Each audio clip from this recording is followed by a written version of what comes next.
Hello बच्चों, welcome back my YouTube channel. मेरा नाम है राज। आज हम बात करेंगे क्लास 10th के गाला असाइनमेंट सॉल्यूशन की, जो कि हमारे पास 2026 के एग्जाम में जरूर काम आएगी। ठीक है ना, बोर्ड के एग्जाम में। चलिए, तो हम कंप्लीट करेंगे पेपर 1 का सेक्शन नंबर डी। आइए स्टार्ट करते हैं क्वेश्चन नंबर 47 से। तो पहले समझ लेते हैं कि 47 क्वेश्चन में क्या बोला गया है, फिर हम उसके बाद इसको सॉल्व करते हैं। यह लिखा है कि प्रूव दैट, हमें प्रूव करना है। क्या प्रूव करना है? कि if a line is draw parallel to one side of a triangle to intersect the other two sides in distinct point। कहने का मतलब क्या, एक हमारे पास ट्राइंगल है, मैं ट्राइंगल बना देता हूं पहले। एक हमारे पास एक ट्राइंगल है और इस ट्राइंगल में एक साइड के पैरेलल वो लाइन ड्रॉ की जाती है। एक साइड के पैरेलल, जैसे हमारे पास ये जो बेस है ना ट्राइंगल का, इसके पैरेलल एक साइड बनाई जाती है, मतलब पैरेलल बनाई जाती है। अब बनाने के बाद यहाँ पे क्या बोला गया है साफ साफ, कि ये जो लाइन है ये ट्राइंगल के दो साइड को एक डिस्टिंक्ट पॉइंट पर इंटरसेक्ट करती है। ठीक है, यहाँ पे लिखा है कि triangle to intersect the other two sides in distinct point, मतलब एक फिक्स पॉइंट पर इंटरसेक्ट करती है। And the other two sides are divided in the same ratio. तो हमारे पास एक और दो साइड, इनको एक पैरेलल लाइन ने डिस्टिंक्ट किया, मतलब काटा या फिर प्रतिच्छेदित किया। तो कहने का मतलब ये ना कि हमारे पास ये पहली साइड है, ये सेम रेशियो में डिवाइड हो गई, सेम दूसरी साइड है वो भी सेम रेशियो में डिवाइड हो गई। बस हमें यही प्रूव करना है। ठीक है, चलो तो पहले क्या करता हूं, मैं पेज को साइड में कर लेता हूं, क्योंकि अब मुझे मालूम पड़ेगा कि ये थेल्स का थ्योरम है। ठीक है, याद रखना कि थेल्स का थ्योरम ऐसे भी लिखा आता है, कभी बार शॉर्ट में डाल देते हैं इंग्लिश में थेल्स थ्योरम, कभी बार इस तरीके से लिखा होता है। तो आपको अंडरस्टैंड करना होगा कि थ्योरम क्या बोल रहा है। ठीक है, और उसे सॉल्व कैसे करना है ना। ओके, अब हम इसे प्रॉपर तरीके से नाम वगैरह दे देते हैं। तो यहाँ पे ए बी सी, और जो बी सी के पैरेलल है उसे मान लेते हैं हम डी ई। अब यहाँ पे क्या करेंगे, हम पहले परपेंडिकुलर बना देते हैं। किसके? हम बना देते हैं ए सी के ऊपर और ए बी के ऊपर। चलो ओके, कुछ इस तरीके से। तो ये हमारे पास पूरा ए सी के ऊपर परपेंडिकुलर बन गया। सेम इसी तरीके से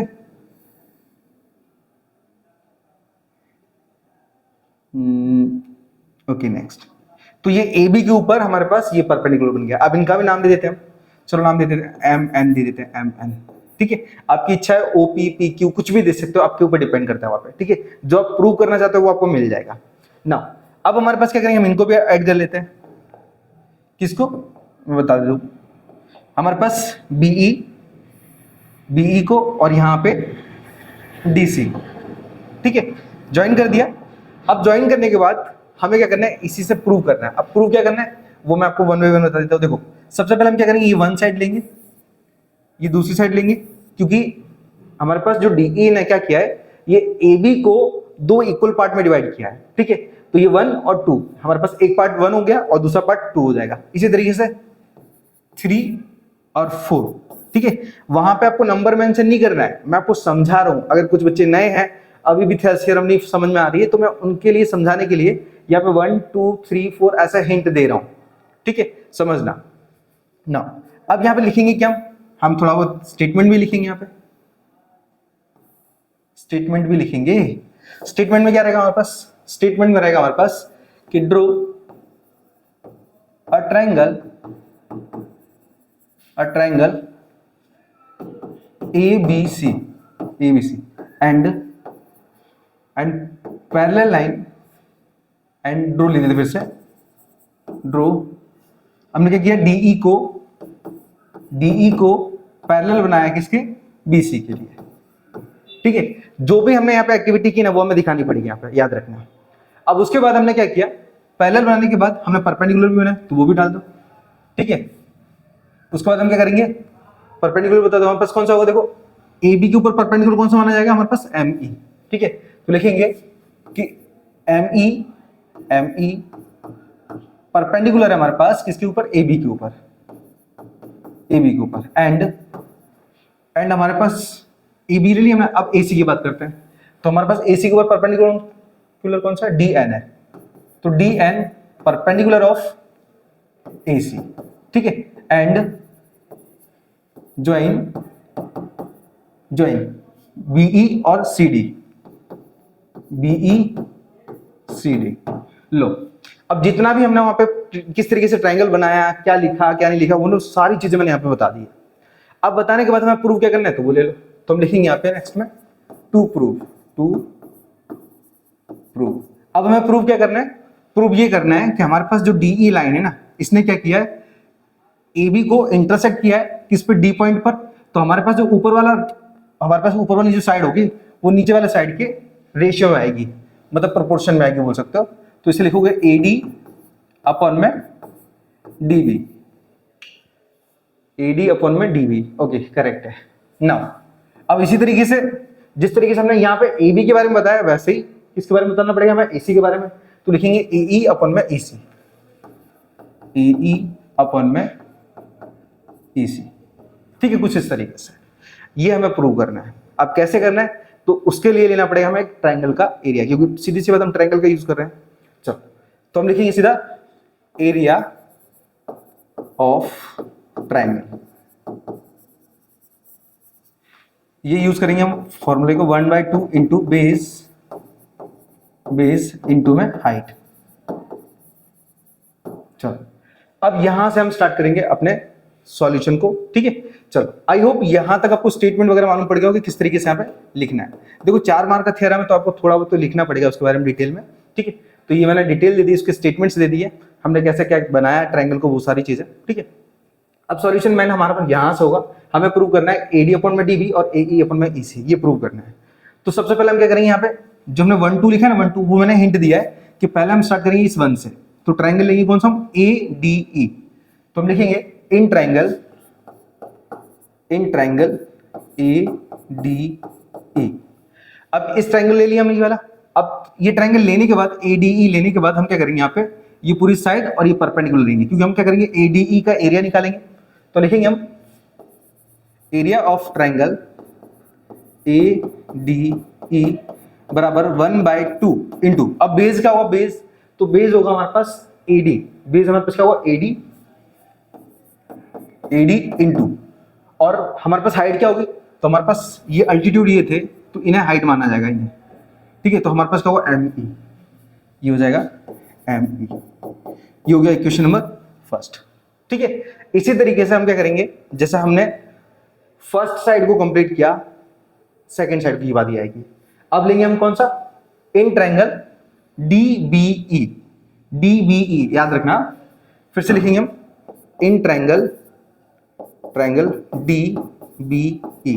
अब यहां पे भी एरिया निकालेंगे, तो area of triangle DBE equal to 1/2 into, अब हमारे पास बेस क्या है, तो बेस हमारा होगा DB इंटू, और हाइट क्या होगा, तो हाइट तो हमारे पास एक चीज याद रखना कि अगर पूरी साइड है और साइड के हम चाहे परपेंडिकुलर यहां बनाए या फिर यहां बनाए, अगर मैं बोलूं कि AB का परपेंडिकुलर कहाँ है, AB का परपेंडिकुलर कहाँ है, तो आप यही बोलोगे ना कि हमारे पास ये दिया है।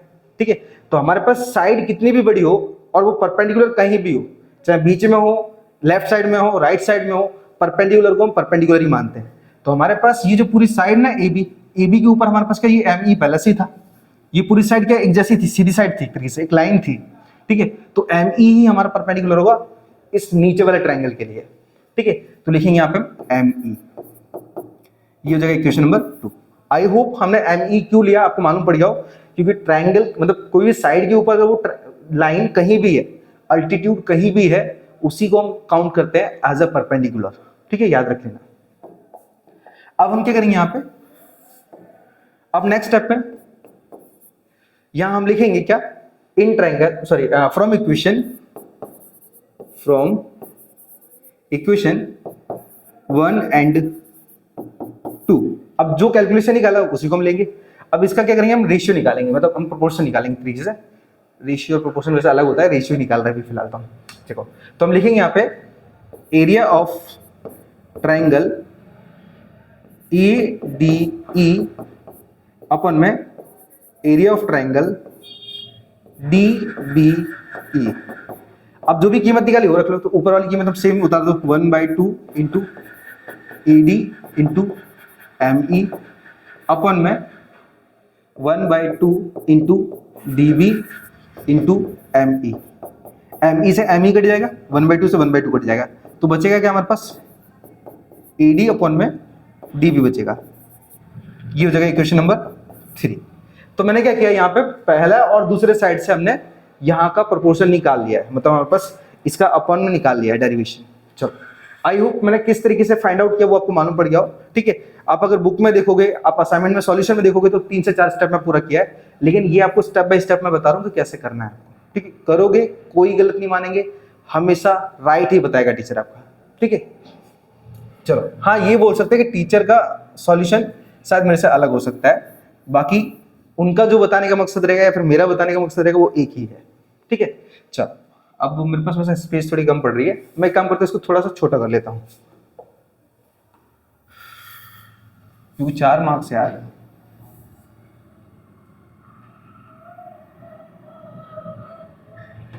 ओके, अब यहां से स्टार्ट करते हैं। तो अब हम क्या करेंगे, यहाँ पे ये AC की बारी आएगी। देखो, मैं पहला ट्रायंगल ले लिया, मतलब पहला साइड ले लिया, दूसरा साइड ले लिया, अब हम तीसरे की बात करेंगे। तो यहाँ पे हो जाएगा AED, या फिर बोल सकते हो ADE, ट्रायंगल एक ही है इस वजह से। तो लिखेंगे यहाँ पे इन ट्रायंगल AED। चलो, तो निकालेंगे हम एरिया ऑफ ट्रायंगल AED बराबर 1/2 into base into height. Sorry, थोड़ा मैं स्टॉप कर रहा हूँ बिकॉज हमारे पास में एक व्यक्ति ऑफ हो गया है, तो वहाँ पे अब समझ रहा हूँ।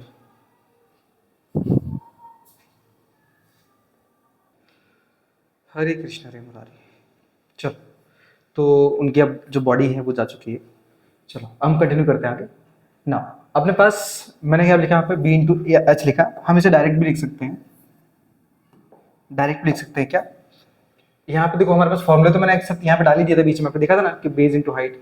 अब हमने ट्रायंगल कौन सा लिया, तो हमने लिया है AED। तो हमारे पास यहाँ पे बेस क्या होगा, बेस होगा हमारे पास ये 3rd नंबर का, क्योंकि हम ये ऑलरेडी फाइंड कर चुके हैं। तो AE इंटू, अब इसका हाइट क्या होगा, हमारे पास जो बेस इंटू हाइट है ना, हाइट क्या होगी, तो हमारे पास इसका जो अल्टीट्यूड बनेगा ना इस साइड का, वो होगा ये वाला। ठीक है, ये मतलब उसका नाम क्या है, DN। ये हो जाएगा इक्वेशन नंबर कौन सा हमारे पास, 4th नंबर का, क्योंकि 3 हम ऑलरेडी बना चुके हैं, अब 4th नंबर का इक्वेशन हो जाएगा। अब इसी तरीके से हम क्या करेंगे, नेक्स्ट वाला निकालेंगे। तो जिस तरीके से हमने AE वाली साइड ली थी, अब इस बार लेंगे हम EC, मतलब ट्रायंगल लेंगे EDC। तो लिखेंगे यहाँ पे नेक्स्ट में इन ट्रायंगल EDC। अब यहाँ पे फॉर्मूला लगाएंगे हम, एरिया ऑफ ट्रायंगल EDC बराबर 1/2 इंटू, अब बेस क्या है, तो बेस होगा हमारे पास EC इंटू, और जो हमारी हाइट होगी, तो मैंने बताया था कि हमेशा याद रखना कि किसी भी साइड के ऊपर अगर कहीं भी अगर अल्टीट्यूड बना है तो वही उसका हाइट होगा। तो हाइट क्या होगा हमारे पास, DN, ये भी होगा, तो लिखेंगे हम DN, और ये हो जाएगा इक्वेशन नंबर 5। अब क्या करेंगे हम, अब इन दोनों के कॉम्बिनेशन से हम क्या करेंगे, यहाँ पे AE अपन में EC निकालेंगे। तो लिखेंगे सीधा from equation 4th and 5th, इसको ले लो सीधा। तो लिखेंगे हम area of triangle AED upon में एरिया ऑफ ट्रायंगल EDC बराबर 1/2 इंटू, अब बेस क्या है हमारे पास, तो AE इंटू DN। इसी तरीके से नीचे वाले ट्रायंगल का हम क्या करेंगे, कीमत ले लेंगे, तो 1/2 इंटू EC इंटू में DN आ जाएगा। अब जो चीज सेम है ऊपर और नीचे से कैंसिल कर दो, देखो DN से DN कैंसिल हो गया, 1/2 से 1/2 कैंसिल हो गया, तो हमारे पास क्या बचा, सिर्फ बचा AE अपॉन में EC। ठीक है, ये हो जाएगा इक्वेशन नंबर 6। लेकिन ये हमारे पास जो मैन इक्वेशन है ना, एक तो हमारे पास ये 3rd वाला है, और एक कौन सा है 3rd, ये हमारे पास 6 वाला है। इन दोनों से हम अभी भी डायरेक्ट नहीं निकाल सकते कि दोनों आपस में बराबर होंगे। हमें क्या करना पड़ेगा, हमारे पास ये जो ट्रायंगल है ना, देखो आपको एक तुमने ये वाला ट्रायंगल लिया था, अगर आपको याद हो तो अच्छे से, और दूसरा हमने ट्रायंगल लिया था ये वाला। ठीक है, अब एक हमारे पास क्लास 7th का एक रूल है इसमें कि अगर कोई दो ट्रायंगल अगर एक ही बेस पर है, सेम बेस पर है, तो उन दोनों के एरिया बराबर होंगे।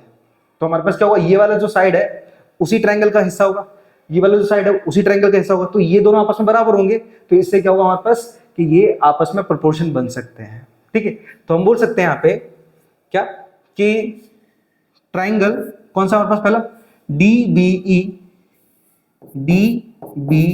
ई एंड ट्राइंगल, दूसरा कौन सा है E D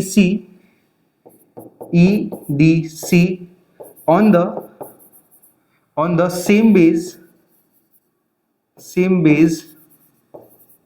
of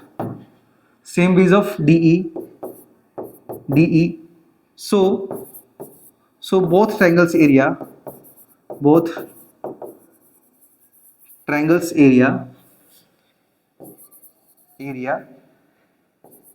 are same because between the parallel line।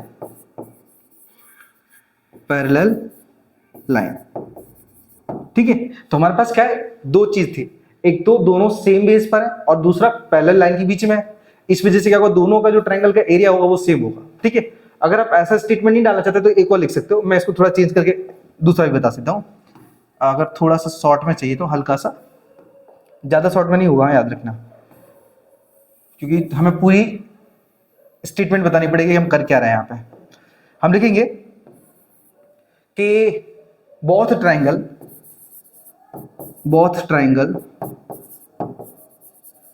अब आपको जो स्टेटमेंट सही लगे वो आप लिख देना। बोथ ट्रायंगल कौन कौन से हमारे पास, एक तो DBE एंड नेक्स्ट कौन सा ट्रायंगल हमारे पास EDC on the same base and between the parallel line, so both triangles area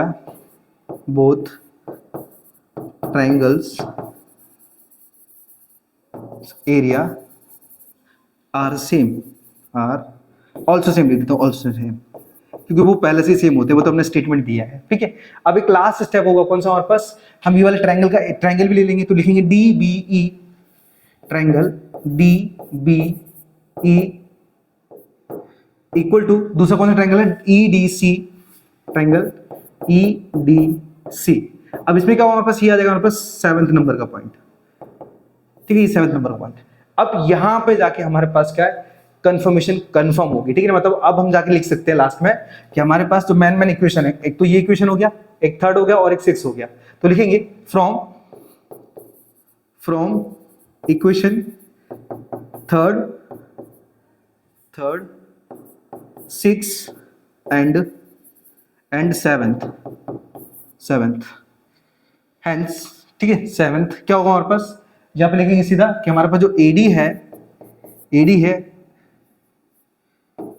AD है वो अपॉन में होगा हमारे पास DB and equal to AE है, उसका प्रोपोर्शन बनेगा AC के साथ, और लास्ट में लिखोगे आप हेंस प्रूव्ड। ठीक है, यहाँ पे 3 स्पेस नहीं है। चलो इतना काम करना है और आपका आंसर। ठीक है, मैंने थोड़ा आपको एक्सप्लेन किया है और मैंने आपको बताया कि कुछ टाइम तो उस वजह से बिगड़ गया क्योंकि यहाँ पे अंकल जी ऑफ हो गए, इस वजह से। बाकी इस तरीके से आपको सॉल्व करना है। रियल में बोल रहा हूँ आपको 2 से 3 बार प्रैक्टिस कर लो मेरे बताए अनुसार। पहला step, second step, third step, fourth step.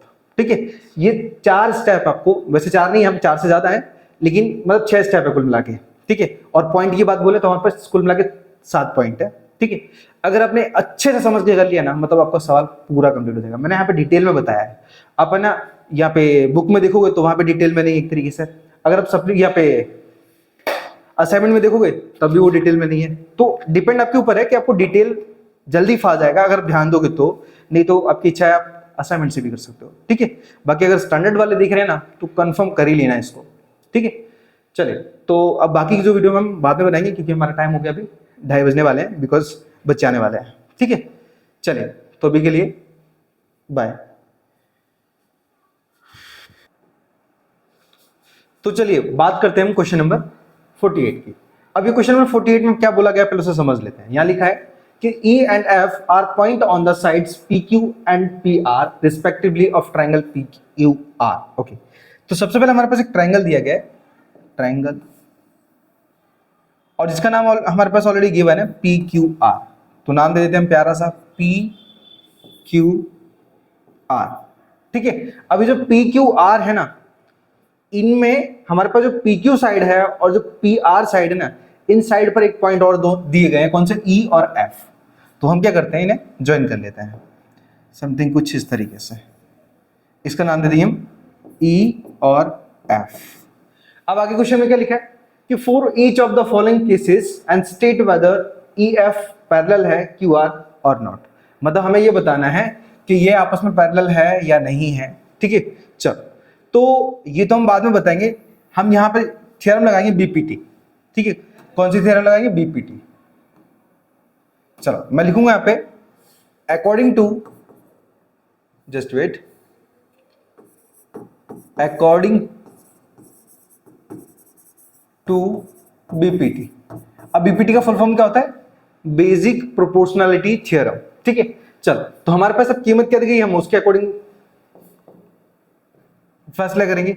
देखो सबसे पहले हमारे पास दिया है PE बराबर 3.9 सेंटीमीटर। तो हमारे पास जो PE है, PE कितना है हमारे पास 3.9, PE दिया हमारे पास 3.9 सेंटीमीटर। ठीक है, चलो 2 मिनट ना, ये थोड़ा एडजस्ट कर लूं पेन को।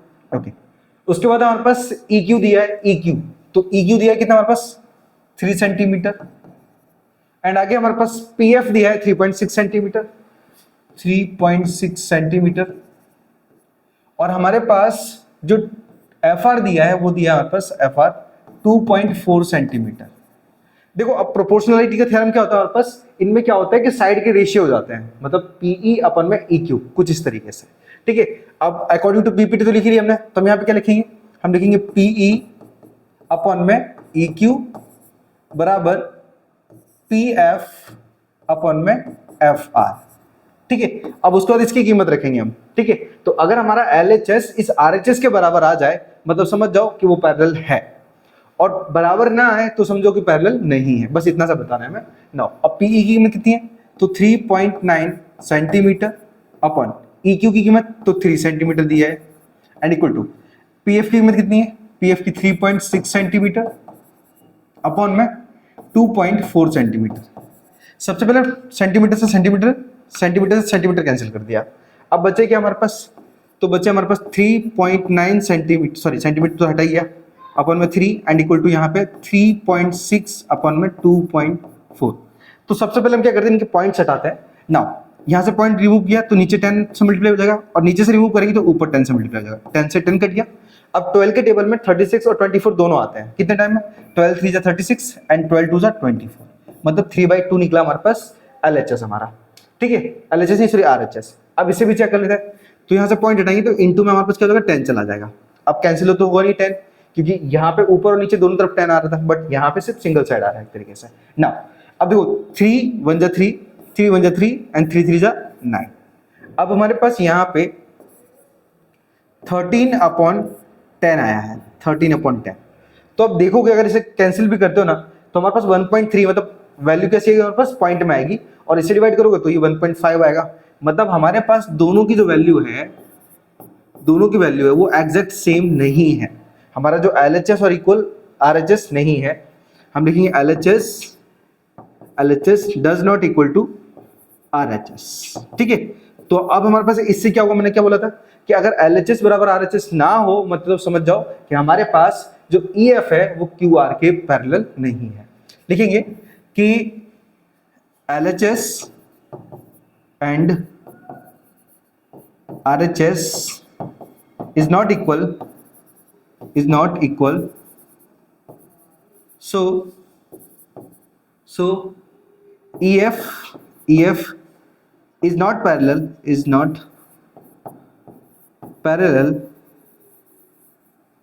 to QR। बस इतना सा लिख देना और काम पूरा। ठीक है, बस आपको यही चेक करना है इसके सेकंड वाले में भी। ठीक है, चलो मैं रफ करता हूँ और पढ़ता हूँ। आगे की तरफ। आप नोट कर लो अगर नोट करना है तो। अगर आपको स्टेटमेंट दूसरी भी पता है ना, आप दूसरी स्टेटमेंट लिख दो, कोई दिक्कत नहीं है, ठीक है। आप डायरेक्ट चाहो तो डायरेक्ट भी लिख सकते हो, लेकिन थोड़ा बहुत स्टेटमेंट डाल ही देना, क्योंकि जो पूछा गया वो तो हमें बताना पड़ेगा इसलिए, ठीक है।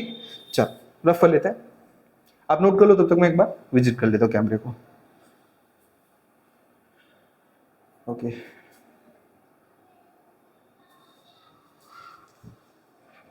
नाउ जस्ट वेट, फैन की स्पीड कम करो थोड़ा।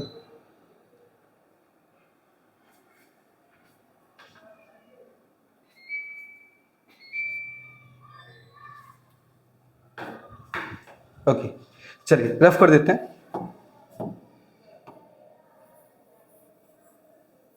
अरे सॉरी, एक्चुअली ये फिगर हमें काम आ जाएगा सेकंड वाले में भी।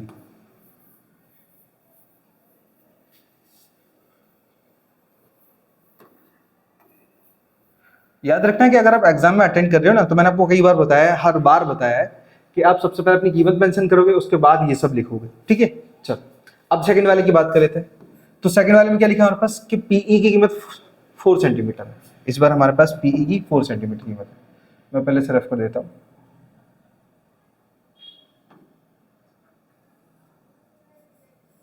ओके ना, पीई की कीमत कितनी है हमारे पास 4 सेंटीमीटर, और क्यूई की कीमत हमारे पास 4.5 सेंटीमीटर है, ठीक है। एंड हमारे पास जो पी एफ है वो 8 सेंटीमीटर है, और जो हमारे पास आर एफ है वो 9 सेंटीमीटर है, ठीक है। चलो अब कीमत रख लिया, कैलकुलेशन कर लेते हैं। तो पीई की कीमत कितनी है 4 सेंटीमीटर, ये फिर 4 चलेगा, सेंटीमीटर तो कट ही जाएगा, रहने देता है। ई की कीमत तो 4.5 इक्वल टू पी एफ की कीमत तो 8 सेंटीमीटर, और एफ आर की हमारे पास 9 सेंटीमीटर। चलो अब एक काम करते हैं, फटक से सबको कैंसिल कर लेते हैं ना। तो हमारे पास यहां से पॉइंट हटेगा, तो हमारे पास ऊपर इंटू में 10 हो जाएगा। अब हमारे पास क्या होगा, ये आपस में कैंसिल कर देते हैं, ठीक है। जैसे कैसे, देखो 5 टू 10 एंड 5 9 जा 45, ठीक है। ये तो कैंसिल होगा नहीं। अब यहाँ पे 4 टू जा 8/9 एंड इक्वल टू, यहाँ पे 8/9 तो ऑलरेडी था ही पहले से, 8/9 ये तो पहले से था ही।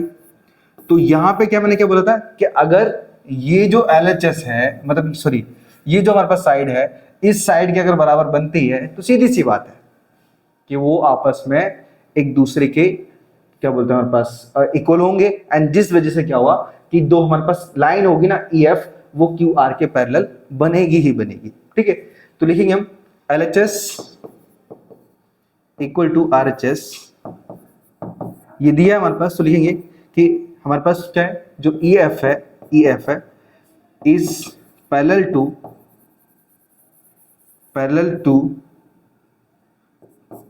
किसका हमारे पास पैरेलल है, हमारे पास QR के पैरेलल है, ठीक है। बस इतना से लिखना और काम पूरा, ठीक है। बस ये हमारे पास 4 मार्क्स है खाली इसके, सिंपल यार। चलो नोट कर लो, मैं बढ़ता हूँ नेक्स्ट क्वेश्चन की तरफ, ठीक है। तब तक मैं से ऊपर साफ कर लेता हूँ। दुनिया के सारे, देखो ये जो क्वेश्चन 48 है ना, ये ब्लाइंड स्टूडेंट के लिए है, ये हमारे लिए नहीं है। मैंने बताया था कि हम अकल के अंधे हैं, आंखों से नहीं, ठीक है। चलो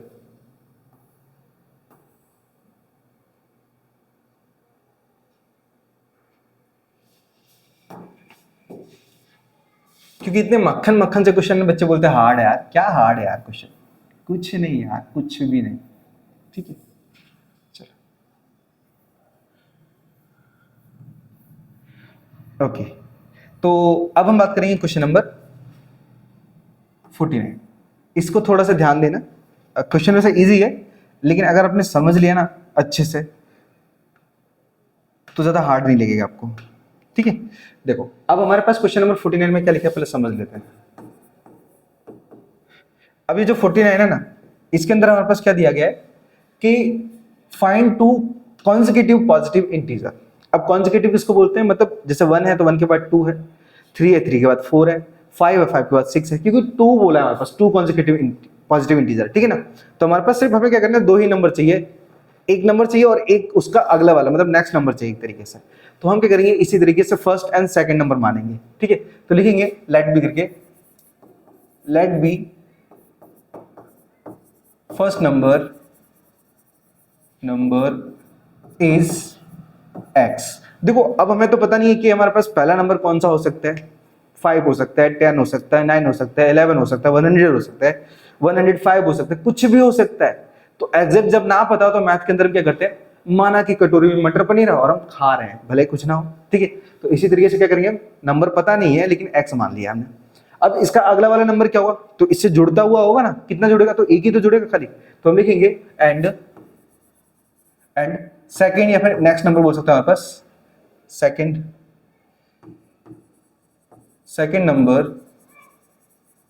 नंबर इज x प्लस 1। अब कॉन्जिक्यूटिव का मतलब होता है लगातार, जैसे 5 के बाद 6, 9 के बाद 8, 5 के 9 मतलब 5 के बाद 6, तो 10 के बाद 11, 25 के बाद 6, 26, तो इस तरीके से मतलब नेक्स्ट नंबर। तो हमारे पास जो भी नंबर होगा उसके साथ हम एक जोड़ेंगे ना खाली, क्योंकि उसका अगला नंबर आ रहा है वो, तो इसमें हम x प्लस 1 करेंगे, ठीक है। चलो अब क्वेश्चन में क्या बोला आगे कि sum of whose square is 365, sum of whose square is 365। अब हमारे पास अकॉर्डिंग लिखेंगे हम वापस से, अकॉर्डिंग टू, डायरेक्ट लिख लेते हैं हम, अकॉर्डिंग टू क्वेश्चन, ठीक है। तो हमारे पास सम ऑफ हुज स्क्वायर मतलब जो नंबर हमारे पास हैं इन दोनों के उस स्क्वायर के बराबर होगा 365। मतलब किस तरीके से हम लिखेंगे यहाँ पे, x square plus x plus 1 का स्क्वायर इक्वल टू 365, ये इस तरीके से बोला गया क्वेश्चन में। तो अब हम क्या करेंगे, यहां पे लिखेंगे हम एक्स स्क्वायर प्लस, अब यहाँ पे एक्स प्लस 1 का होल स्क्वायर होगा, तो हमें बताना पड़ेगा हम कौन सा फॉर्मूला यूज कर रहे हैं। यहां होगा a प्लस बी का होल स्क्वायर, जो कि होता है a square plus 2ab plus b square. अब हमें क्या करना है, हमें कीमत लेनी, तो देखो a की कीमत x होगी और b की कीमत 1 होगी। चलो स्टार्ट करते हैं। तो a का स्क्वायर प्लस 2, a की कीमत x, b की कीमत 1 एंड प्लस 1 का स्क्वायर। थोड़ा सा नीचे कर लेते हैं बिकॉज हमने फॉर्मूला वहां पे लिखा हुआ है, ओके। अब इक्वल टू 365। आई होप आपको मालूम पड़ गया हो कि हमने क्या किया, यहाँ पे x प्लस 1 का होल स्क्वायर निकाला, तो हमारे पास ये कीमत आई, a square plus 2ab plus b square, ठीक है, याद रखना। नाउ अब कैलकुलेशन कर लेते हैं। तो x स्क्वायर प्लस ये x का स्क्वायर क्या होगा, x स्क्वायर ही होगा ये, तो प्लस अब 2 बन जाए 2 और 2 का x से करेंगे तो ये 2x होगा एंड प्लस 1 का स्क्वायर 1 होता है इक्वल टू 365, ओके। अब हम क्या करेंगे, देखो ये x स्क्वायर और x स्क्वायर ऐड हो जाएगा, तो ऐड कर लेंगे हम, तो इसे लिखेंगे 2x square plus 2x and plus 1। अब ये 365 इधर ले आते हैं क्योंकि हम क्या करेंगे, इसे फैक्टराइज करेंगे, तो इसको आगे ले आते हैं, तो हमारे पास हो जाएगा माइनस का 365 इक्वल टू 0। अब ये पॉलिनोमियल इक्वेशन हो गया हमारे पास, ठीक है, पॉलिनोमियल इक्वेशन हो गया क्योंकि हमारे पास यहाँ पे इक्वल आ चुका है इस वजह से। नाउ अब 2x square plus 2x and plus, इसको घटाएंगे ना तो हमारे पास, सॉरी प्लस नहीं आएगा, माइनस आएगा, माइनस 364 इक्वल टू 0। अब 364 कैसा है, क्योंकि हमारे पास 1 प्लस का था और 365 मतलब बड़ी कीमत माइनस की थी, तो आंसर माइनस में आएगा। अब यहाँ पे फैक्टराइज करेंगे, लेकिन उससे पहले सवाल को जितना इजी बनाया जा सके ना उतना बना लो। कैसे, देखो हमारे पास पीछे 4 है, यहाँ 2 है, यहाँ 2 है, मतलब सबके मल्टीपल कैसे हमारे पास 2 के टेबल वाले हैं, तो हम 2 को कॉमन निकाल सकते हैं ऐसी कंडीशन में। तो हम क्या करेंगे, यहाँ पे 2 को बाहर निकाल लेते हैं, तो अंदर बचेगा सिर्फ x square plus x and minus. अब 364 कितने टाइम में है, तो देखो 2 बन जाए 2, एक इधर, 2 8 जा 16 एंड 2 2 जा 4 एंड इक्वल टू 0। अब ये 2 अपॉन में जाएगा 0 के, तो लिखेंगे हम x square plus x minus 182 equal to 0/2। अब आपको पता होना चाहिए कि अगर ऊपर 0 है और नीचे आप करोड़ संख्या डाल दो, 10,000 5,000 50,000 जो भी, हमेशा कीमत 0 ही होगी, याद रखना। सॉरी कुछ और ही गायब हो रहा है। चलो आई होप आपको मालूम पड़ गया यहाँ पे कि वो 2 कहाँ गया, ठीक है, 2 0 कहाँ गया हमारा। चलो अब नेक्स्ट आते हैं, इसको थोड़ा सा रफ कर लेता हूं मैं। अब हमारे पास क्या, देखो यहाँ पे फर्स्ट टर्म का लास्ट टर्म से मल्टीप्लाई होगा, आपको पता ही होगा वो, तो फर्स्ट में कुछ नहीं, मतलब x 1 होगा, तो x स्क्वायर के साथ हमारे पास मतलब उसका कोएफिशिएंट 1 है, तो 1 का अगर 182 से मल्टीप्लाई करेंगे तो 182 आएगा ना, तो 182। अब इसके फैक्टर निकालेंगे, 2 9 18, 2 1 2। अब हमारे पास ये 2 से तो नहीं जाएगा, तो जाएगा 7 से, 7 से, 7 में से 7, 2 इधर गया हमारे पास, तो हमारे पास 21, 7 3 जा 21 एंड 13 की टेबल में 13 1 टाइम में आएगा। तो अब हम क्या करते हैं, इसको यहाँ पे अरेंज कर लेते हैं। इसे लिखेंगे x square plus x and minus का 182 एंड इक्वल टू 0। अब आप नोटिस करोगे ना कि हमारे पास x आना चाहिए, कुछ भी करें हम ये 3 फैक्टर्स को कैसे भी अरेंज करें, हमें 2 नंबर चाहिए और ऐसे नंबर चाहिए जिनको प्लस या माइनस करने पर x मिल जाए, मतलब 1x मिल जाए। अब 1 भी बोल सकते हो। तो ना देखो 2 4 जा 14 इंटू 13 आ जाएगा हमारे पास। अब देखो अगर मैं 14 में से 13 घटाता हूं तो 1 बच जाएगा, मतलब 1 मिल जाएगा जो कि हमारे पास 1x के बराबर हो जाएगा। और इनका मल्टीप्लाई करते हो तो 182 भी आ जाएगा। तो कंडीशन याद रखना कि जोड़ने घटाने पर बीच वाली संख्या मिल जाए और मल्टीप्लाई करने पर सेम वो नंबर मिल जाए जिसका हमने एलसीएम निकाला है। आई होप क्लियर हो गया हो कि मैं बोलना क्या चाहता हूं आपको, ठीक है। चलो, और बड़ी संख्या हमेशा आगे रखना। तो यहाँ पे 14 एक्स वाले फैक्टर है तो एक्स, यहाँ पे 13 एक्स। अब यहाँ पे प्लस है ना, तो पहले प्लस करना। अब अगर आपको जोड़ना है ना कीमत तो सेम साइन, मतलब प्लस। अगर घटाना है ना तो डिफरेंट साइन। तो प्लस था तो प्लस का डिफरेंस क्या होता है, माइनस। नाउ अब इस x के जगह ये नंबर को रिप्लेस करेंगे, तो लिखेंगे यहां पे x square plus 14x minus 13x and minus का 182 इक्वल टू 0। अब यहां पे 2 पेयर लेंगे, पेयर में हमारे पास यहाँ पे एक्स स्क्वायर और वहां पे x है, तो दोनों जगह क्या है x है, इसलिए x कॉमन आ जाएगा। तो अंदर बचेगा x प्लस 14 माइनस। अब यहाँ पे कॉमन लेने का सबसे बेस्ट ट्रिक बताऊं, यहाँ पे बच्चे कंफ्यूज बहुत ज्यादा होते हैं, सोचते हैं यार क्या कॉमन आएगा, क्या कॉमन आएगा।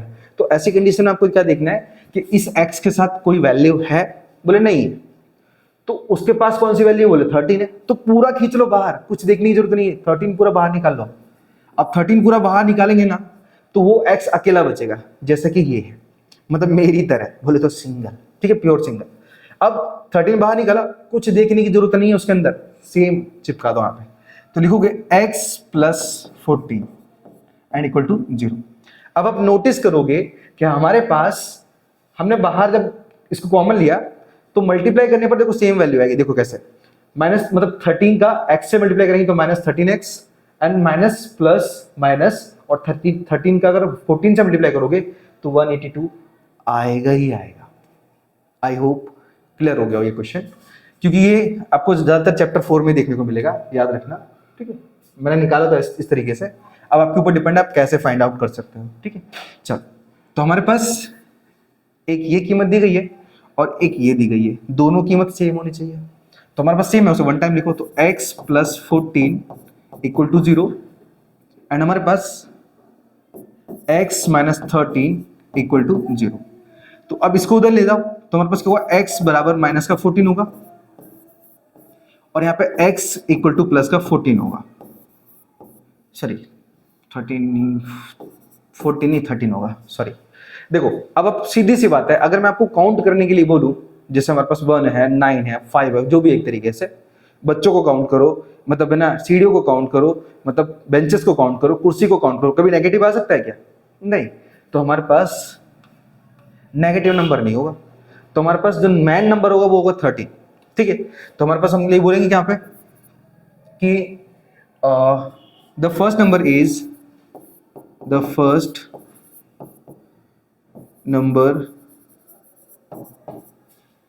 is 30 and second is 14। क्यों, क्योंकि x की कीमत जब 13 आई है तो 13 में अगर 1 जोड़ेंगे तो क्या आएगा 14, ठीक है। तो हमारे पास जो कॉन्जिक्यूटिव इंटीजर होंगे ना, मैं CI लिख दे रहा हूं, जो कॉन्जिक्यूटिव इंटीजर होंगे ना वो हमारे पास होंगे 13,14, ये 2 नंबर होंगे ऐसे। आई होप क्लियर हो गया हो ये क्वेश्चन, बहुत सिंपल है, सिर्फ समझना ही आपको एक तरीके से, समझ गया मतलब मक्खन हो गया एक तरीके से, ठीक है। चलो आप नोट कर लो, मैं देख लेता हूं एक बार वीडियो कैमरे को।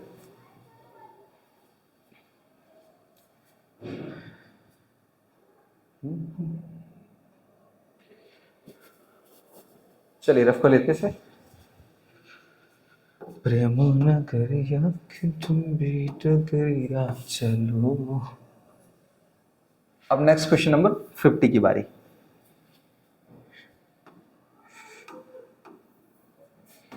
क्वेश्चन नंबर 50, ओके चलो।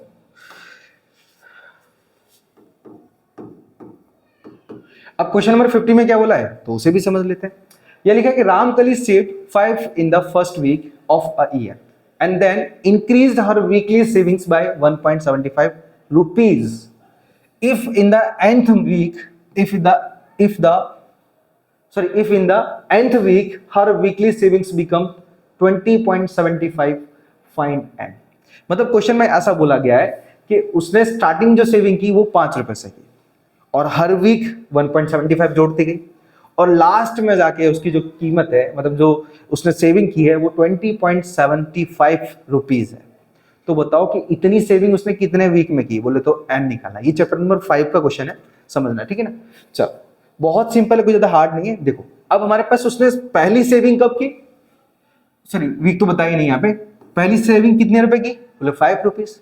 तो हमारे पास यहाँ पे A1 होगा हमारे पास 5 रुपीज, ठीक है। अब रुपीज लिखने की जरूरत नहीं, चलेगा ना। अब आगे हमारे पास दिया है कि first week of a year and then increase हर वीकली सेविंग्स बाय 1.75।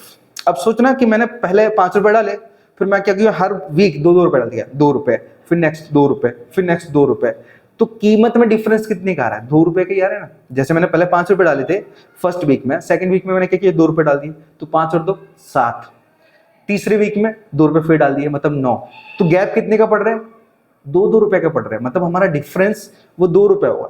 लेकिन यहाँ ये 1.75 पैसे सेविंग कर रही है हर वीक में, तो इसका जो डी होगा वो 1.75 होगा, ठीक है। तो डी बराबर 1.75। अब बोला गया हमारे पास कि if in the nth week, nth week का मतलब क्या है, हमें नंबर ऑफ वीक नहीं पता, तो बोल सकते हैं हमें n फाइंड आउट करना है। और आगे बोला है कि उसकी जो वीकली सेविंग है ना वो हो जाती है 20.75, मतलब हम बोल सकते हैं कि ये लास्ट सेविंग बोल सकते हैं 20.75, ठीक है। यहां पे एसएन वाला फॉर्मूला यूज मत करना क्योंकि सम ऑफ टर्म वगैरह सा कुछ नहीं पूछा गया है, ठीक है। उसकी लास्ट सेविंग 20.75 हो जाती है, बस समझ जाओ। नाउ अब फॉर्मूला कौन सा यूज करोगे, बाय लास्ट टर्म वाला, लास्ट टर्म फॉर्मूला, ठीक है। ये फॉर्मूला कंपलसरी लिखना, याद रखना। फॉर्मूला होता है हमारे पास an equal to a plus n minus 1 into में d। अब हमारे पास an की कीमत कितनी है, तो वो 20.75 है। तो 20.75 इक्वल टू a की कीमत कितनी है, तो 5 प्लस नंबर ऑफ वीक नहीं पता हमें, और d की कीमत दी है हमारे पास 1.75। एक बार चेक कर लो सारी कीमत सही है ना हमारे पास, या परफेक्ट है।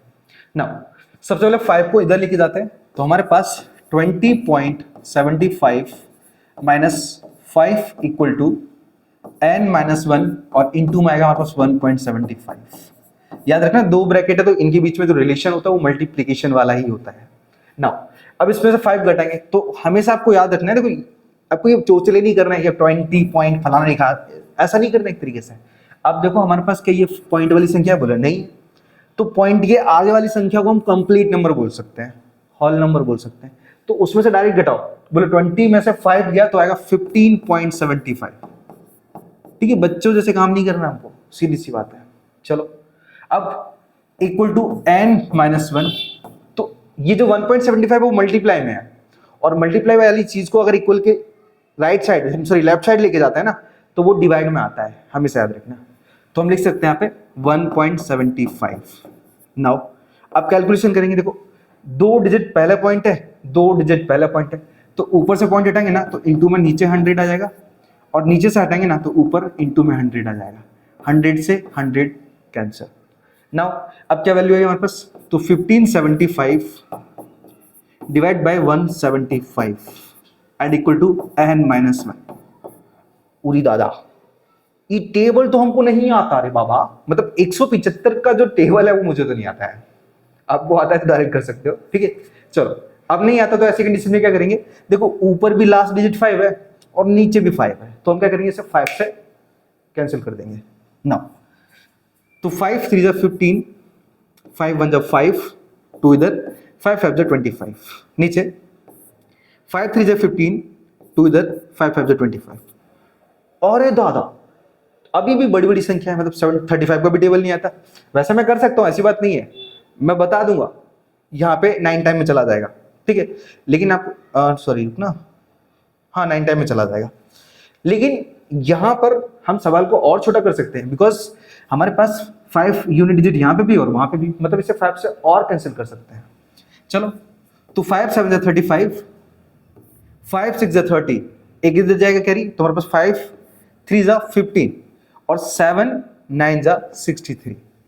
तो हमारे पास यहाँ पे बचा सिर्फ क्या, यहाँ बचा 9 बराबर n-1, ये -1 इधर दे दो, तो 9 + 1 इक्वल टू में n आएगा। तो हमारे पास जो n बराबर है ना, वो 1 को अगर 9 के साथ ऐड करते हैं ना तो 10 आएगा। तो जो लड़की है, जो रामकली है, बेचारी रामकली है, वो 20.75 रुपए पता है कितने टाइम में कर पाएगी? 10 वीक में। अब भैया 20 रुपए कर पाए वो भी 10 वीक में। चलो बड़ा तरस आ रहा है यार। चलो तो लिखेंगे रामकली सेव्ड, अच्छा यहाँ पे लिखा है ना, तो हर weekly savings become 20.75। Okay, Ramkali Ram चाहे लीला चाहे, चलो Ramkali saved 20.75 rupees in 10th week। 10 काम खत्म, ठीक है। बस इस तरीके से लिख दो, काम पूरा। चलो आई होप कि ये जो क्वेश्चन नंबर 50 वो कैसे किया मैंने वो आपको मालूम पड़ गया। आप नोट डाउन कर लो, फिर हम बढ़ते हैं आगे की तरफ। हरे कृष्ण हरे मुरारी। चलो रफ करना स्टार्ट कर देता हूं मैं।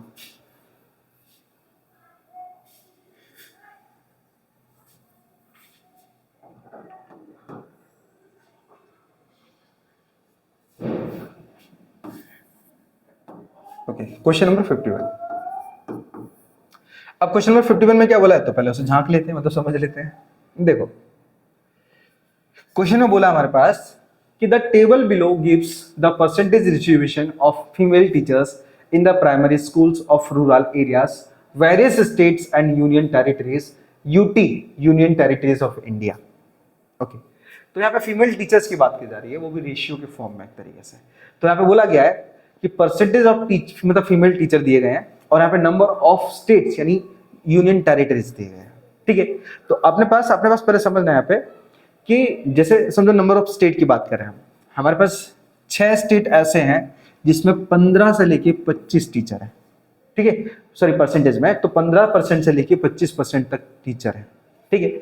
इसी तरीके से अगर मैं बोलूं एक, तो वहां पे 75 से लेके 85% टीचर है, मतलब एक बोले तो बहुत कम एक तरीके से, ठीक है। चलो अब यहाँ पे ये जो नंबर ऑफ स्टेट है ना, वो ऐसे बहुत कम है जहां पे ज्यादा से ज्यादा टीचर्स फीमेल्स हैं, उनका परसेंटेज है, ठीक है। तो क्वेश्चन में बोला लास्ट में कि find the mean percentage of female teachers, मतलब बोल सकते हो हमारे पास यहाँ पे एवरेज निकालना है कि एवरेज टीचर्स कितनी है, ठीक है, कितना परसेंट है उनका ना।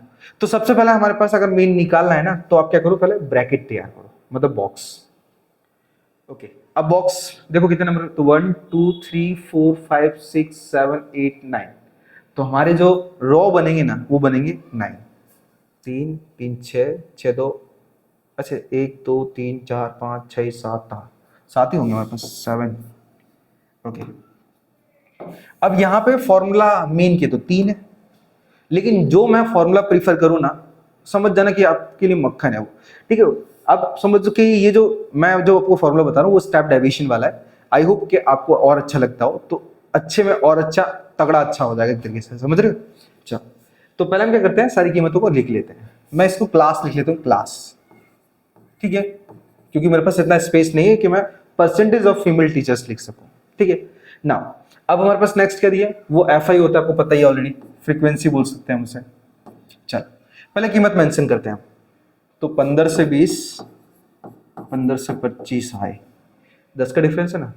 चलो 25 to 35, 35 to 45 and 45 to 55, 55 to 65 and 65 to 75।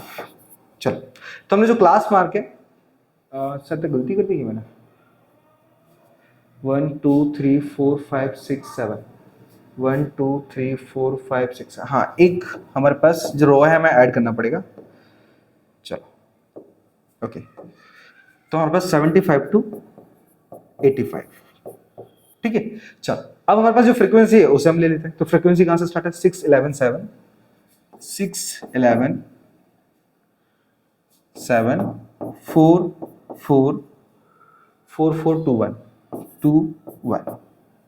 चलो अब इसका हमारे पास मतलब हमारे लिए कोई काम नहीं है, या फिर हमारे पास इसका कोई काम नहीं है, हमारे लिए इसका कोई काम नहीं है, जो भी एक तरीके से, ठीक है। चलो अब आपको पता है कि मीन फाइंड करने के लिए ना सबसे पहले आपको लेना पड़ेगा दहेज। मैंने कई बार आपको बताया।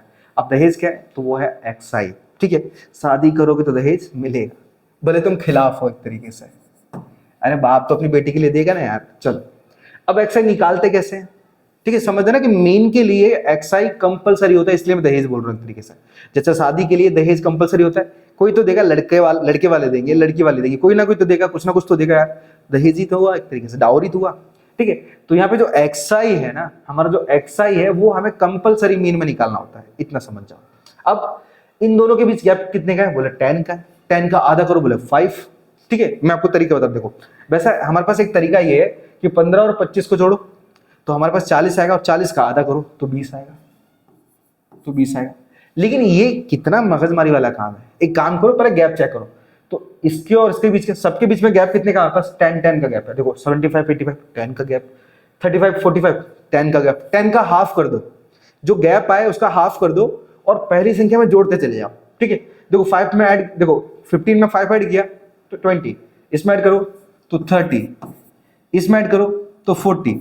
अब यहाँ पे गैप मिल गया हमें, बस जोड़ते जाओ तो 50 60 70 80, सिंपल।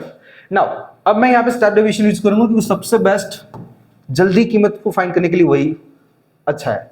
नाउ तो कोई भी मिड वैल्यू को ए मान लो, किसी को भी अज्यूम कर लो ए, अज्यूम कर लिया।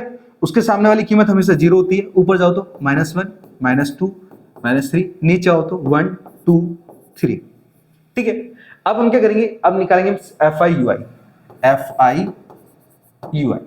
अब इनका हम आपस में मल्टीप्लाई करेंगे तो 6 3 जा माइनस का 18 और 11 2 जा माइनस का 22, 7 1 जा माइनस का 7 एंड 4 का 0 से करेंगे तो 0, 4 1 जा 4, 2 2 जा 4 एंड 1 का 3 से करेंगे तो 3।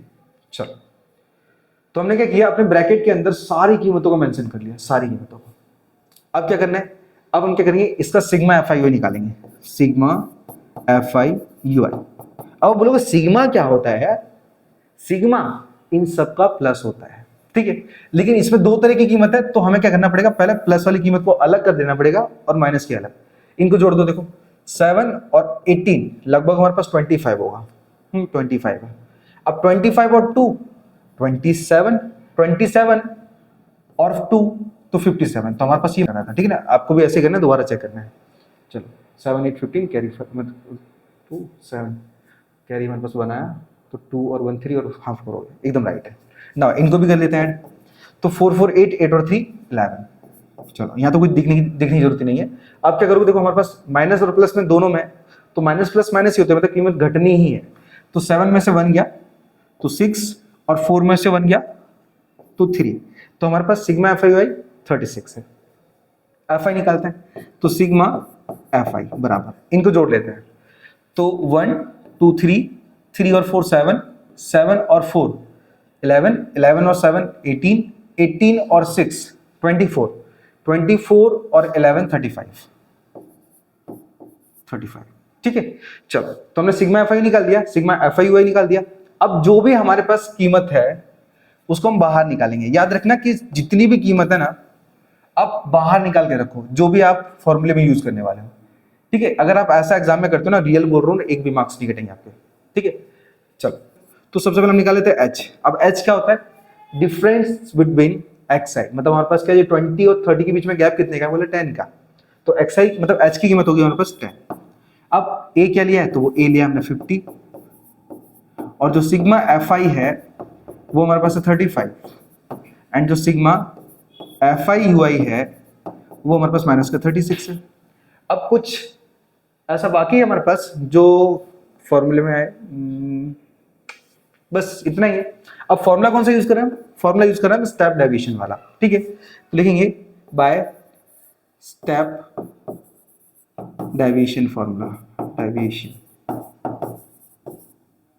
डेविएशन, अरे मिटाओ कुछ तो मिटता कुछ है, कोई ना हम ऐसे मिटा देते हैं। डेविएशन फॉर्मूला, ठीक है। और फॉर्मूला क्या होता है, तो x bar equal to a plus sigma f i u i upon में सिग्मा एफ आई इंटू में एच। अब जो भी कीमत हमने यहां पे रखी है ना वो सारी सारी मेंशन कर दो अपने फॉर्मूले में। चलो मेंशन करते हैं, तो लिखेंगे एक्स बार इक्वल टू ए की कीमत 50 प्लस सिग्मा एफ आई कितना था माइनस का 36 एंड डिवाइड बाय 35 और इंटू में एच की कीमत थी 10। तो जो भी कीमत थी हमने फटाक से मेंशन कर दी।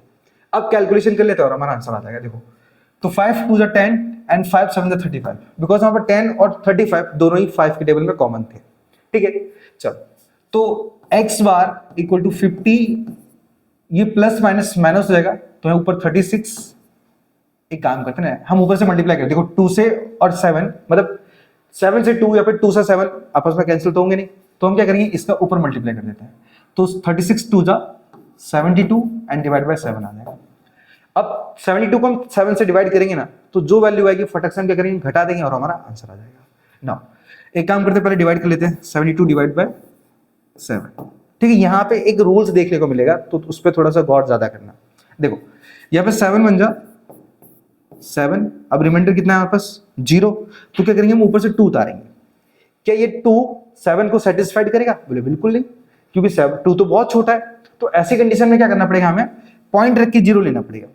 लेकिन हमने एक बार 2 उतार लिया है और दूसरी बार हमें 0 भी चाहिए, तो दो कीमत जब हम एक साथ लेते हैं ना, तो ऐसी कंडीशन में हमें पहले 0 ऐड करना होता है फिर पॉइंट लिखना होता है। याद रखना कि पॉइंट के बाद 0 मत लेना जब दो संख्या एक साथ, क्योंकि हमने 2 को भी उतारा और हमें एक और संख्या की जरूरत पड़ रही है, तो हम क्या करेंगे पॉइंट के बदले 0 भी उतारेंगे। तो दो संख्या पहले उतारोगे ना, उससे पहले आपको पॉइंट लेना मतलब 0 लेना पड़ेगा, तब जाके पॉइंट रखना। अब इतना कर लिया, अब इस पॉइंट के बदले हम 0 ले सकते हैं। 7 2 जा 14, रिमाइंडर वापस कितना आएगा 6 आएगा, पॉइंट है 0 ले लो।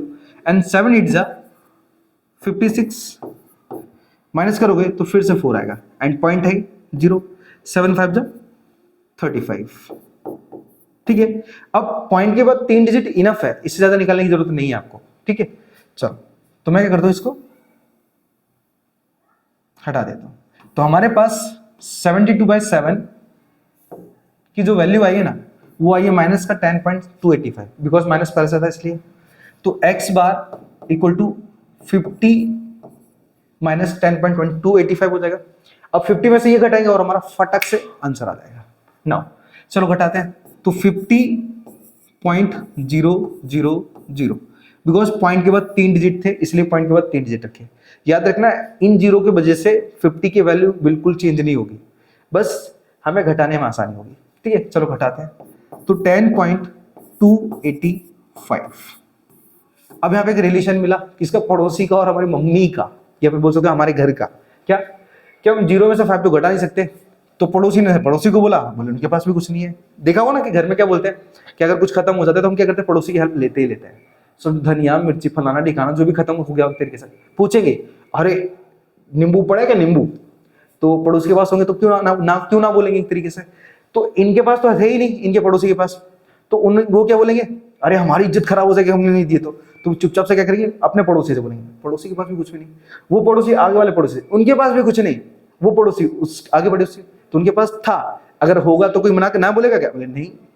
क्यों ना नहीं बोलेगा, क्योंकि पड़ोसी धर्म निभाना है अपने को, ठीक है। तो इसलिए क्या करेंगे, ये 5 में से एक इधर जाएगा तो ये खुद 4, ये 10 हो जाएगा, बट इसको तो चाहिए नहीं, पड़ोसी को चाहिए, तो ये 9 9 9 और लास्ट में जिसको चाहिए वो 10 हो जाएगा, याद रखना। चलो अब 10 में से 5 गया तो 5 9 में से 8 गया तो 1, और 9 में से 2 गया, 9 में से 2 गया तो 7 पॉइंट के सामने पॉइंट, और 9 में से 0 गया तो 9, और 4 में से 1 गया तो 3। ठीक है, तो हमारे पास 39.715 है, 39.715, 39.715। अब आपने देखा होगा और सुना भी होगा कि कभी भी जो तीसरा डिजिट अगर सेकंड डिजिट से बड़ा हो ना तो उसमें से एक पॉइंट इसमें डाल देते हैं, तो एक्स बार की जो कीमत आएगी वो आएगी 39.72। ठीक है, तो हमारा जो कीमत आया ना वो परसेंटेज में होगा क्योंकि यहाँ पे परसेंटेज में पूछा था। ठीक है, तो हमारा जो मीन है ना उन वुमेन्स का, यानी जो एवरेज है ना वो 39.72% होगा। ठीक है, आप नोट डाउन कर लो, मैं थोड़ा सा साइड में रखता हूँ। ओके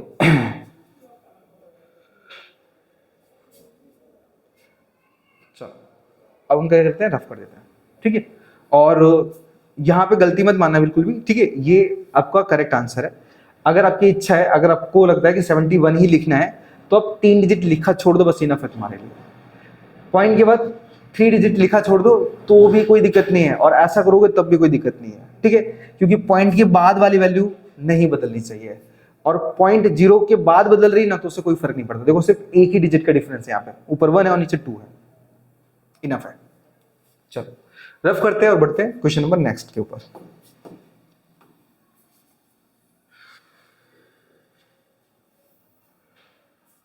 चलिए, तो ये 51 आ चुका हमारे पास आंसर। अब आते हैं 52 के ऊपर। Okay, question 52। एक काम करता हूँ, इसको चलो पहले पढ़ लेते हैं यहाँ पे 52। अब क्वेश्चन नंबर 52 में क्या बोला पहले उसे समझ लेते हैं। यह लिखा है कि heart rate is one of the body's vital sign of health. अब विटल साइन समझ रहे हो, एक तरीके से मतलब मुख्य रोल उसी का होता है एक तरीके से, किसका, हार्ट का। अगर मान के चलो कि 72, आपने देखा होगा ना कि हमारा जो हार्ट है ना वो पंपिंग करता है तो 1 मिनट के अंदर कितना करता है, 72 टाइम करता है। अगर वो हार्ट रेट सही है मतलब पूरी बॉडी एकदम करेक्ट है, तो इसीलिए बोला और विटल साइन मतलब सबसे बड़ा मुख्य रोल किसका होता है, हार्ट का होता है, एक मुख्य साइन है वो। It measure the number of times the heart beats और मतलब contract per minute, and while a normal heart rate does not guarantee that a person is free from health problem, and it is useful benchmark for identifying many health problem. Okay, तो समझना अगर normal heart rate है मतलब 72 minute पर minute है तो वो healthy है। लेकिन अगर मान के चलो वहां पे हार्ट रेट अप डाउन है, मतलब बोल सकते हो कि 72 से डाउन है, 72 से ज्यादा है, मतलब थोड़ा बहुत तो प्रॉब्लम होगी, मतलब कुछ ना कुछ इसके बॉडी में इशू चल रहे होंगे। ठीक है, चलो अब ये क्वेश्चन नेक्स्ट पेज साइड है तो मैं थोड़ा इसको इधर कर लेता हूं छोटा। ओके, अब ये हार्ट रेट बताइए। तो बोला कि 30 womens were examined by AIIMS doctor and the number of heart beat per minute was recorded and the summary was given as follow. तो यहां पर हमारे पास 2 वुमेन्स ऐसी हैं जिसकी हार्ट रेट 65 से लेकर 68 है, 4 वुमेन्स ऐसी हैं जिसकी हार्ट रेट 68 to 71 है, 3 वुमेन्स ऐसी हैं जिसकी हार्ट रेट 71 to 74 है। तो यहाँ पे ये मेजर किया गया है। अब क्वेश्चन में क्या बोला आगे बोला कि answer the following from the above information. तो जो भी इंफॉर्मेशन पूछी गई है वो हमें बता देनी है। ठीक है, चलो एक काम करते हैं, इसको मैं इधर साइड ले लेता हूं जिससे मैं प्रॉपर तरीके से देख पाऊं। ओके, और इसको कर देते हैं उधर साइड।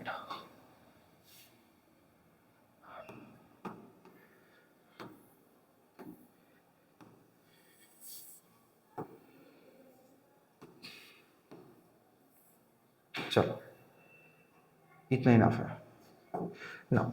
अब हमारे पास जो 52 का फर्स्ट क्वेश्चन है उसे समझ लेते हैं और देख लेते हैं कि क्या लिखा है यहाँ पे। तो 52 के फर्स्ट की बात करते हैं हम। अब 52 के फर्स्ट क्वेश्चन में क्या बोला गया, यहाँ बोला गया है कि how many womens have heart beat in range of 68 to 77। ठीक है, तो 68 to 77 का जो क्लास है ना, इनके बीच में कितनी वुमेन्स है वो हमें बताना है। तो देखो हमारे पास 68 to 77 है, मतलब 68 to 77 की बिटवीन, तो हमारे पास क्या देखो 1, 2 और 3, ये तीन मतलब नंबर ऑफ फ्रीक्वेंसी ये तीन है हमारे पास, इनको हम ऐड करेंगे तो हम बता सकेंगे कि 68 टू 77 के बीच में इतनी सारी वुमेन्स हैं, ठीक है। तो हम लिखेंगे यहाँ पे कि the women have been heart beat, the women have heartbeats in range of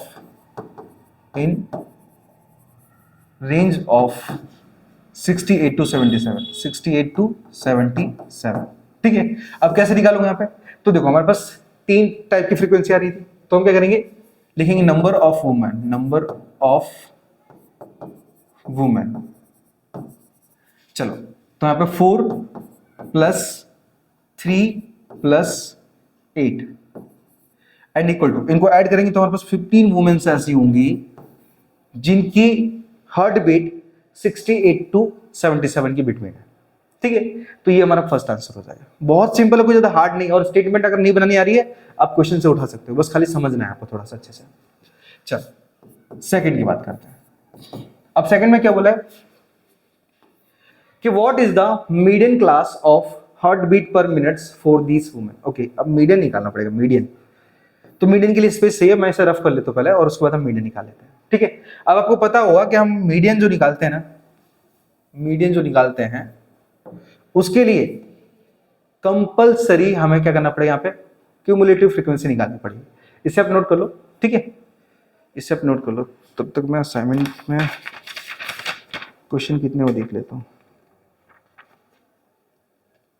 median Hare Krishna Hare Murari. चलो, mode of the heart beat, what is the median of the minute. अच्छा, क्लास मीडियन पूछा ना, चलो ओके। आप नोट करो, एक काम करो, देखो यहाँ पे वैसे मीडियन क्लास बोला है, मैंने अभी ध्यान दिया एक तरीके से। तो जो मीडियन क्लास है ना, वो क्लास मार्क ये होता है, तो मैं इन्हीं में से बताना कि मीडियन क्लास क्या होगा। तो हमें क्या करना पड़ेगा, सबसे पहले हम सीएफ निकालेंगे। जैसे कि मैंने बताया कि मीडियन निकालने के लिए कंपलसरी होता है सीएफ को निकालना, वो फाइंड आउट कर लेता है। तो सीएफ निकाल लेते हैं बाद में। ये हमारा फ्रीक्वेंसी होता है और ये होता है सीएफ। अब सीएफ में क्या होता है, क्यूमुलेटिव फ्रीक्वेंसी में क्या होता है, 2 एज इट इज लिखते हैं। मैं आप बॉक्स बना देता एक तरीके से, चलो 2 को एज इट इज, 2 और 4 6, 6 और 3 9, 9 और 8 17, 17 और 4 24, 24 और 4 28, और 28 और 2 30, ठीक है। तो हमारे पास जो n है वो आया कितना, 30। तो हम n/2 निकालेंगे, ठीक है। मीडियन क्लास निकालेंगे तो हम क्या करेंगे, यहाँ पे n/2 निकालेंगे तो यहाँ पे क्या होगा, 30 डिवाइड बाय 2, मतलब आंसर आएगा 15, ठीक है। तो हमारा जो CF है ना वो 15 है। अब वो 15 किसके बीच में आएगा, देखो 15 आएगा 17 के अंदर। तो हमारे पास ये पूरा जो कॉलम होगा ना, इसे कवर करेंगे हम। ये पर बोल सकते हैं ये हमारा जो रो है ना, इसे पूरा हम क्या करेंगे, एज अ ब्रैकेट करेंगे। और हमारा जो मीडियन क्लास होगा वो 74 टू 77 होगा, ठीक है। तो हम बोल सकते हैं कि 74 टू 77, दो मिनट ना, what is the median class of heart beat per minute for these women. Okay, the median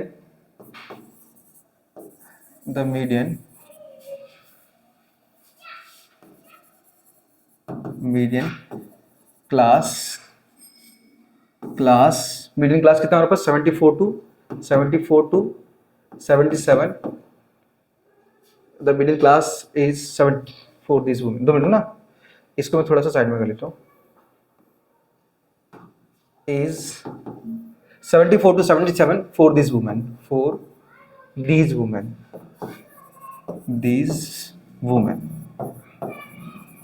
ठीक है। बस इतना काम करना और काम पूरा। ये फर्स्ट हो गया और ये सेकंड हो गया। एग्जैक्ट राइट आंसर हमारे पास, अगर आपको देखना है तो देख सकते हो, ठीक है। चलो, अब हमने क्या किया, यहाँ पे फर्स्ट एंड सेकंड आंसर निकाल लिया। अब थर्ड में क्या बोला, पहले उसे समझ लेते हैं। So find the mode of the heart beat per minute for these women. तो हमें क्या करना पड़ेगा, यहाँ पे मोड निकालना पड़ेगा, मोड को फाइंड करना पड़ेगा, ठीक है। अब मोड को कैसे फाइंड करेंगे, चलो वो सीखते हैं। तो पहले मुझे रफ करना पड़ेगा, कंफर्म है रफ करना, ठीक है। चलो,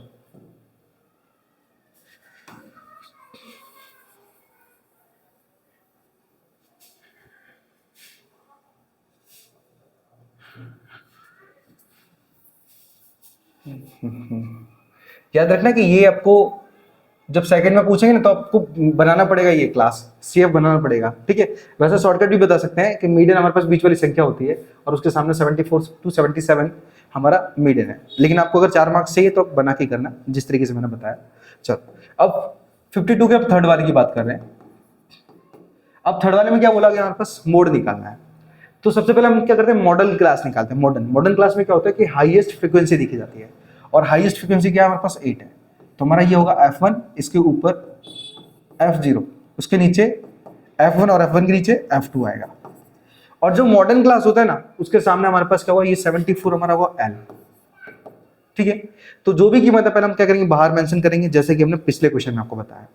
तो हम लिखेंगे यहाँ पे L बराबर 74, F1 बराबर 8 एंड F0 3 और F2 हमारा है कितना, 7। F2 हमारा 7 है। एक बार कीमत चेक कर लेते सारी। F1 8 है, F0 3 है और F2 7 है। ओके, अब H निकाले थे क्योंकि H भी यहाँ पे यूज करेंगे। तो H क्या होता है, इनके बीच का डिफरेंस होता है, ठीक है, मतलब क्लास मार्क के बीच में डिफरेंस होता है।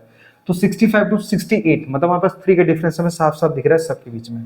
तो हम लिखेंगे यहाँ पे क्या, 3। H हमारा 3 है। अब क्या करना है, हमें सिर्फ फॉर्मूला लगाना है और सॉल्यूशन कर देना है।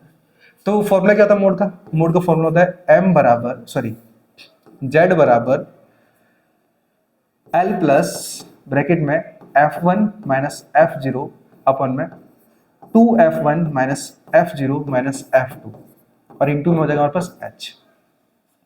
अब Z इक्वल टू L की कीमत कितनी है हमारे पास 74 प्लस F1 की कीमत हमारे पास क्या 8 माइनस 3 बिकॉज F3 की कीमत 0 इसलिए, सॉरी F0 की कीमत 3 है। नाउ अब 2F1 है तो F1 की कीमत 8 है तो 8 का 2 से करेंगे तो 16 हो जाएगा ना सीधा, माइनस F0 की कीमत 3 माइनस F2 की कीमत तो 7 इंटू हो जाएगा हमारे पास 3। आगे कैलकुलेट करते हैं तो इक्वल टू 74 प्लस इनको माइनस करेंगे तो 8 में से 3 गया मतलब 5 बचा। अब 16 माइनस, देखो ये दोनों क्या माइनस में तो वो ऐड हो जाएंगे, याद रखना सेम साइन की जब कीमतें होती है ना तो वो ऐड हो जाती हैं, चाहे दोनों प्लस हो चाहे दोनों माइनस हो। ऐड करेंगे तो माइनस का 10 हो जाएगा और इंटू में आएगा हमारे पास 3। अब इक्वल टू 74 प्लस 5, 16 में से 10 माइनस करेंगे तो 6 और इंटू में आएगा हमारे पास क्या 3।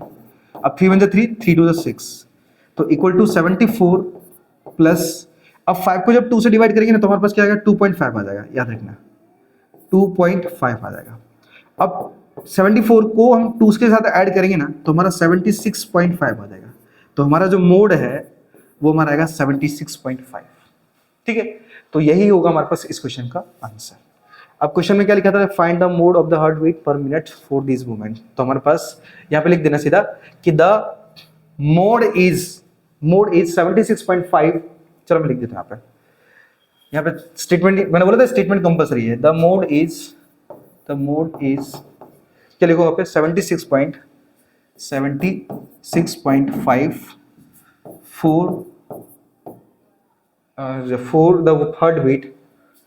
for the heartbeats per minute for these movements,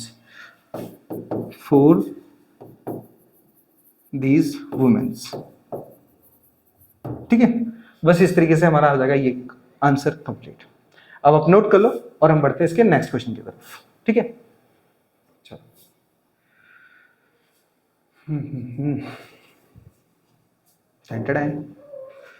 चलो हो गया।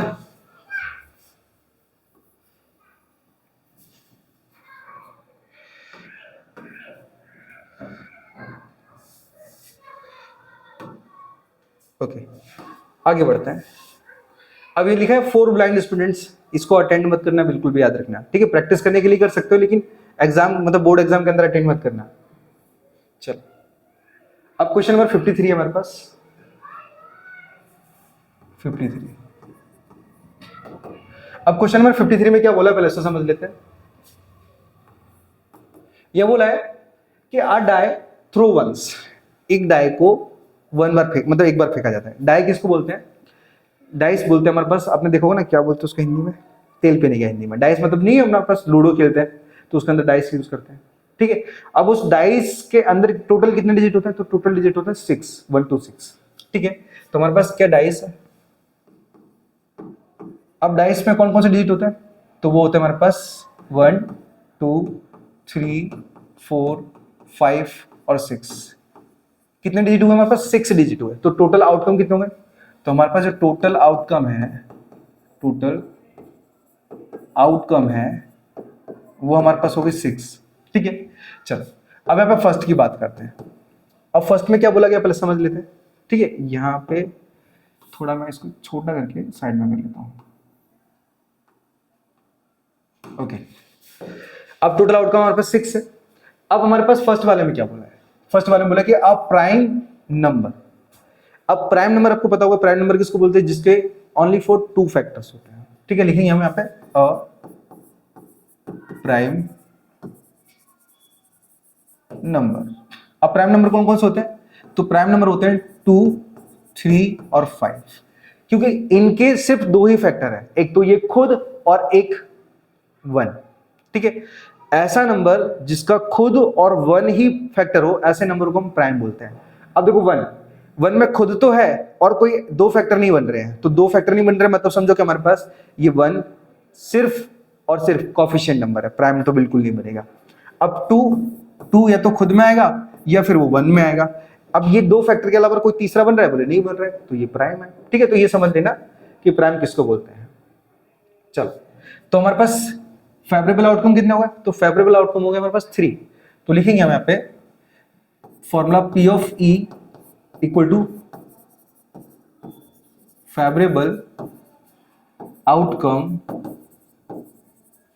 अपॉन में टोटल आउटकम, टोटल आउटकम। चलो अब फेवरेबल आउटकम कितना है 3 और टोटल 6, 3 1 3, 3 2 6, हमारा 1/2 आंसर हो जाएगा, सिंपल। चलो सेकंड की बात करते हैं। अब सेकंड में क्या बोला है कि a number lying between 2 and 6, मतलब 2 और 6 के बीच में, तो 3 4 5 3 नंबर है। तो लिखेंगे क्या, लिखेंगे यहाँ पे कि a number lying between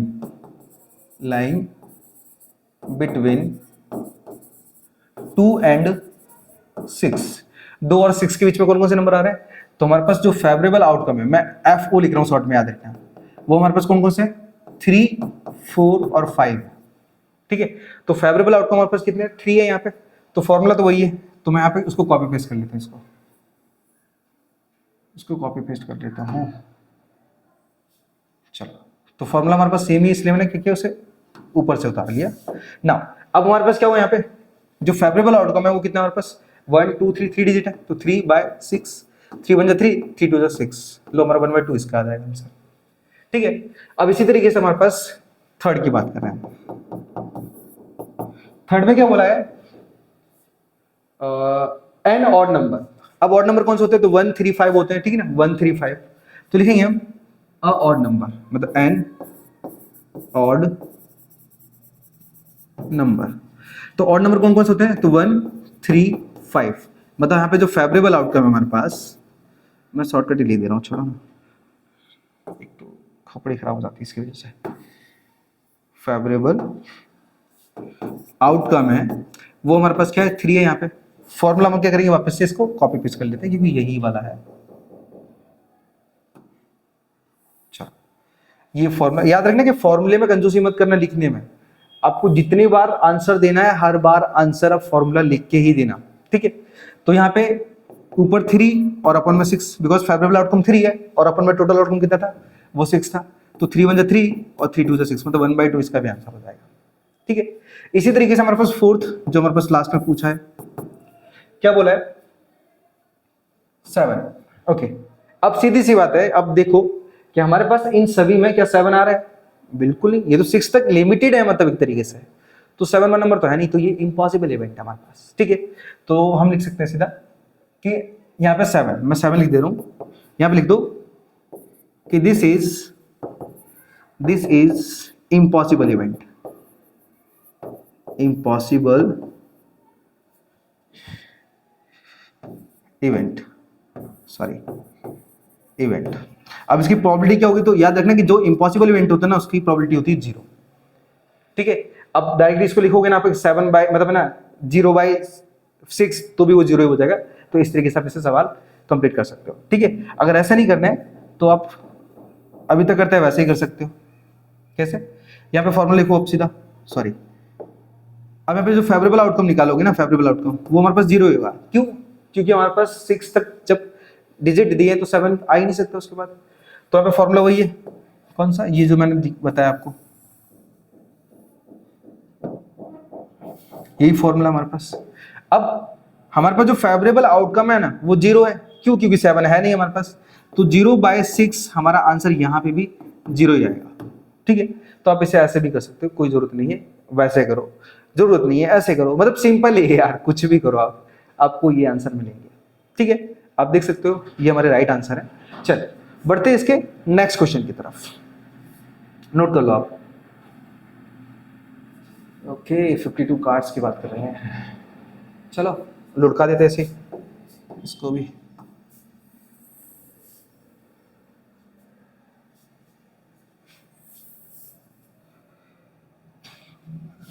question number 54। Okay, अब क्वेश्चन नंबर 54 में क्या बोला पहले से समझ लेते हैं कि 1 card is draw from a well shuffled deck of 52 cards. मतलब 52 कार्ड्स की एक गड्डी है, उसको क्या कहता है, अच्छे से फटी जाती है, मतलब यहाँ पे सफल की जाती है एक तरीके से। आगे लिखा हमारे पास यहाँ पे कि find the probability of getting. अब ये नंबर ये फाइंड करना है हमें, इनके आने की प्रोबेबिलिटी निकालनी है। चलो प्रोबेबिलिटी, तो मैं क्या करता हूँ इसको थोड़ा ऊपर कर लेता हूँ क्योंकि मैं यहाँ पे भी एक क्वेश्चन कंप्लीट कर सकूँ।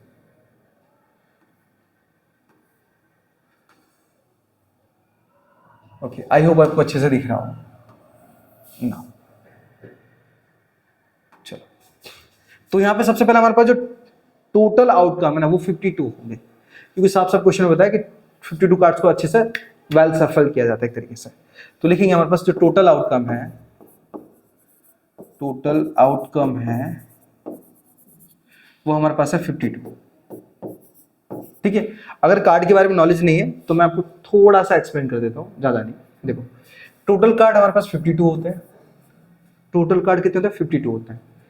इन कार्ड को कुल मिला के 4 कैटेगरी में बांटा जाता है, 4 कैटेगरी।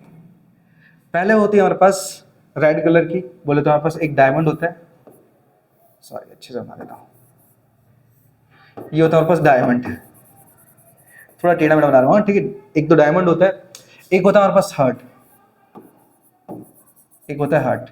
ये दोनों के दोनों रेड कलर के होते हैं, याद रखना रेड कलर के। ठीक है, 13 कार्ड ये होते हैं और 13 कार्ड ये होते हैं, समझ लेना बहुत अच्छे से। हाँ, एक होता है हमारे पास क्लब, ये क्लब है हमारा, ये क्या है क्लब, और सेम ये भी 13 कार्ड है। फिर एक होता है हमारे पास स्पैड, कुछ इस तरीके से आपने देखा ही होगा, ये क्या, ये हमारा स्पैड है और ये भी 13 कार्ड ही होते हैं। ठीक है, तो 13 13 13 13, लेकिन ये जो कार्ड होते हैं ये होते हैं ब्लैक कलर के, ये ब्लैक कलर के कार्ड होते हैं। ठीक है, और ये जो 13 कार्ड होते हैं इनके अंदर कौन कौन से कार्ड आते हैं, इनके अंदर मैं बता देता हूं। देखो सबसे पहले हमारे पास 3 कार्ड आते हैं, कौन कौन से, किंग, किंग, क्वीन, क्वीन और जैक। ठीक है, और याद रखना कि ये तीनों ही 3 कार्ड जो है ना फेस कार्ड होते हैं, तीनों के तीनों कार्ड कैसे होते हैं, फेस कार्ड होते हैं, समझ लेना। ठीक है, इसके बाद हमारे पास क्या होता है, ऐसा आता है, मतलब जिसको हम इक्का भी बोलते हैं, प्लस में 2 से लेके 10 तक के नंबर आते हैं। मतलब ये कार्ड कितने होगा हमारे पास, ये कार्ड हो गया हमारे पास 9, एक ये कार्ड हो गया और ये 3 कार्ड हो गया, तो कुल मिला के ये 13 कार्ड होते हैं सबके अंदर, सबके अंदर। अगर कोई बोले किंग तो किंग 1 2 3 4 टोटल 4 किंग। कोई बोले क्वीन, 4 क्वीन। रेड कलर का किंग तो रेड 2 ही कैटेगरी है तो 2 किंग। ठीक है, तो इस तरीके से आपको क्या करना है, आपको आंसर्स देना है। नाउ अब देखो, अब यहाँ पे फर्स्ट वाले में हम देखते हैं, फर्स्ट वाले में क्या लिखा है। फर्स्ट वाले में लिखा है हमारे पास कि a king of red colour, a king of red colour. ठीक है, रेड कलर। तो आप नोटिस करोगे यहाँ पे कि हमारे पास रेड कलर की कैटेगरी कितनी होती है, तो रेड कलर की कैटेगरी होती है 2, मैंने बताया था कि 2 कैटेगरी होती है। अब किंग, तो एक किंग इसमें से आएगा, एक इसमें आएगा, तो टोटल किंग कितने हुए, 2। हमारे पास जो फेवरेबल आउटकम है, हमारे पास जो रेड कलर की जो किंग है वो 2 होंगे, तो फेवरेबल आउटकम कितना होगा हमारे पास 2। ठीक है, चलो ओके, यहाँ पे मैं 2 लिख देता हूँ खाली। ठीक है, तो हम लिखेंगे यहाँ पे formula P of E equal to favourable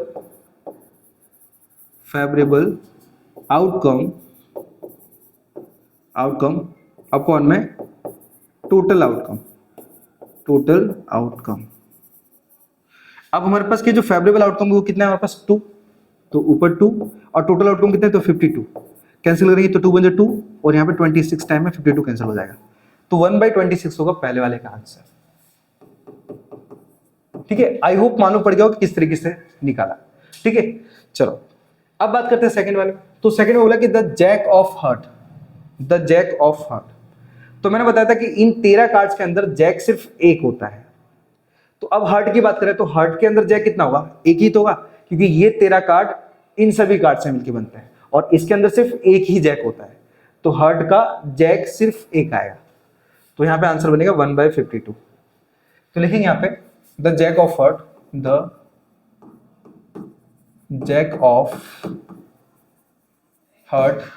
ये कितना होगा पास 1, मतलब फेवरेबल आउटकम कितना होगा पास 1 होगा। तो फॉर्मूला होता है हमारे पास P of E equal to favourable outcome upon में टोटल आउटकम। अब जो हमारे पास फेवरेबल आउटकम 1 है और टोटल 52 है, तो हमारा यही हो जाएगा इसका आंसर। झक्कास क्वेश्चन है, झक्कास। ठीक है, चलो तीसरे की बात करते हैं। तीसरे में लिखा कि स्पैड। अब मैंने आपको बताया था कि स्पैड हमारे पास सिर्फ एक कैटेगरी होती है जिसके अंदर टोटल कार्ड कितने होते हैं 30। इसमें स्पैड में ये नहीं बोला कि जैक बताना है, किंग बताना है, कुछ नहीं, उसमें बोला स्पैड, सिर्फ स्पैड। तो स्पैड का मतलब क्या है, ये 13 के 13 कार्ड आ जाएंगे यहाँ पे। ठीक है, चलो तो आप लिखेंगे स्पैड। अब स्पैड कितने कार्ड होंगे हमारे पास, 13 होंगे।